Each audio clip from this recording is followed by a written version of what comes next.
Hello, this is Mr. Collier, and today we're going to look at correlation and the correlation coefficient. So let's take a look at some examples of some correlation first of all. Here you can see the data points are related, and if you draw a line of best fit through it, you would have a positive slope, so this is a strong positive correlation. And here we have, if we draw a line of best fit to these points, we'll have a negative slope, so this is a negative correlation, but a moderate negative correlation because the points are a bit spread out from the line as compared to the first one. And here the points are even more spread out, so this would be called a weak positive correlation. And here we can't really determine direction for a line of best fit, so that would be no correlation. Alright, so in a positive correlation, as one variable increases, the other one increases.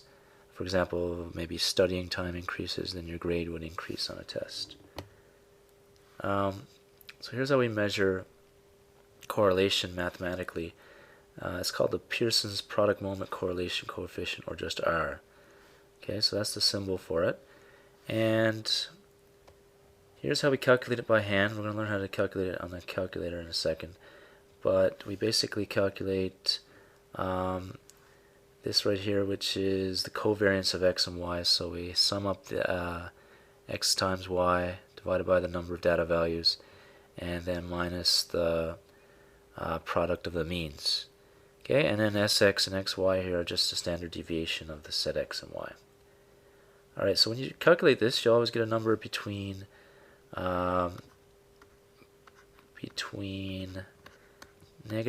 and 1. Oops, that's +1.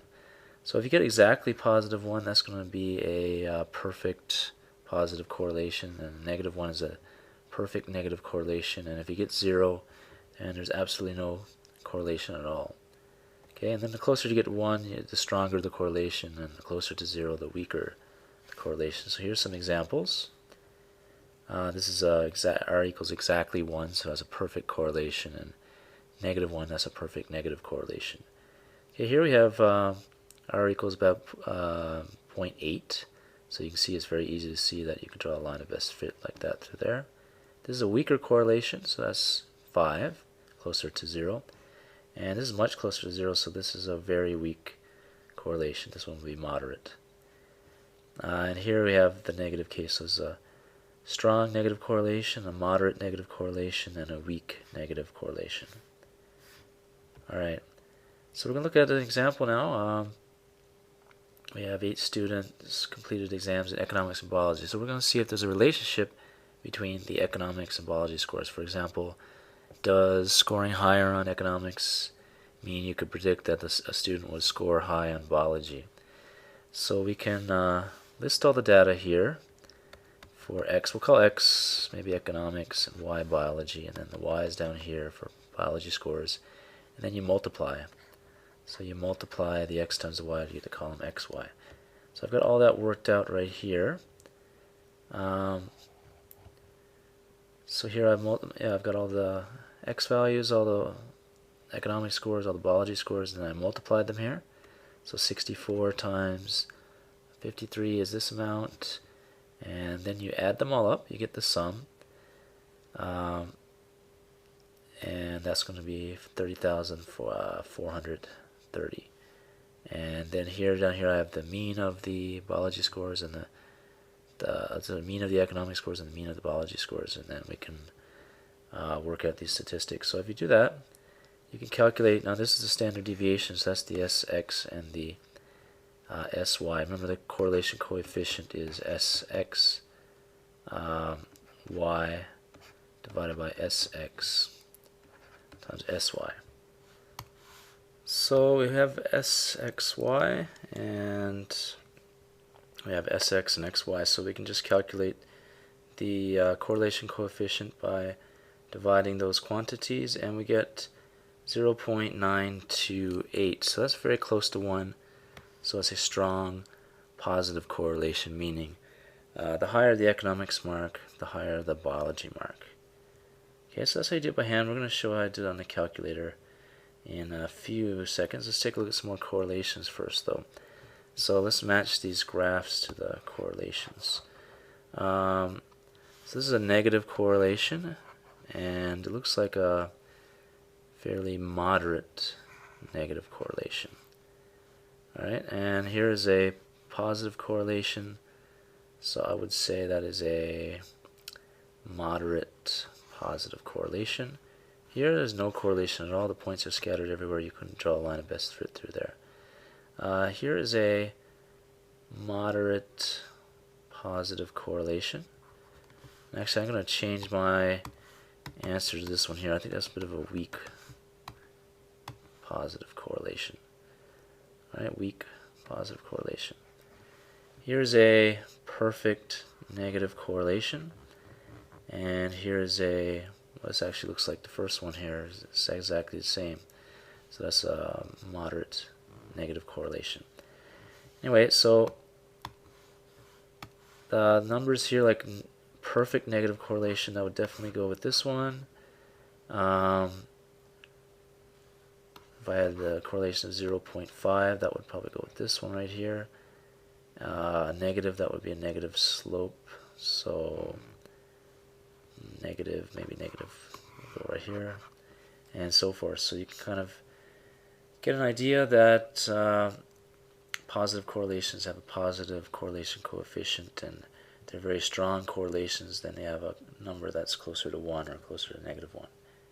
Okay, we're going to actually calculate correlation coefficients in just a second. We're going to look at this as well, though. R squared is another way of looking at correlated data. So that's called the coefficient of determination. And if you square your R value, you get the R squared value, and it's equal to 0. That means no correlation, and if it's in this range, it's very weak correlation. So we have a way to classify the correlation just based on the coefficient of determination. So we're going to do this on our calculator in a second. First thing we need to do is go to your calculator. You need to go to catalog. So second function down to 0. And we need to go to diagnostic, which is down at D. You should be able to click alpha D to get down there. This calculator doesn't work, so I'm going to scroll down to D. So you need to make sure diagnostic is on. So click enter on diagnostic, press enter again. It's on, so now we'll be able to calculate the correlation coefficient with our calculators. So we're going to do it with this example. Watch a second. Here's the example. Alright, so we've got fat content and calories for certain foods from McDonald's. And we're going to see if having a higher total amount of fat is related to the total number of calories. So we're going to type the data in our calculator. Go to stat edit. And I've got all the data already typed into my calculator. We're going to draw a scatter diagram. So we need to go to second function, stat plot. Press enter. And this needs to be on. This needs to, you need to select the very first picture here, which is scatter graph. And then we go down, make sure L1 and L2 are in your lists. And graph, and if you can't see it properly, we need to go to zoom. And go to zoom 9 always for statistics, then we can see it. Okay, so actually you shouldn't have a line right now, you should just see the points, but I've already graphed the line of best fit. Okay, so we have a bunch of dots here. We can see there's a strong positive correlation. We're going to actually work out the correlation coefficient now by going to stat, go over to calc, go down to number 4, linear regression. So we press linear regression, and our data is in L1 and L2, so we need to go to L1, comma, L2, comma, and if you want the linear regression line to show on your scatter plot, then you need to get this to display on Y1. So we're going to go to variables, vars right here, go over to Y variables and press enter, and we're going to do that in Y1. So that will paste the linear regression line into Y1. So I'm going to press enter. And here is where you can get the correlation coefficients. So I'm going to make a copy of that. Okay. So here's the data that the calculator calculated. So the value of R is 0.975. If if I round it 3 significant figures. And r squared is 0.950. So that's a very strong positive correlation because it's very, very close to 1. Okay, describe the correlation between the amount of fat and the total number of calories. So that you could say here, as the amount of fat increases, the total calories also increases. Or you could say the more fat you have in a meal, the more calories there are.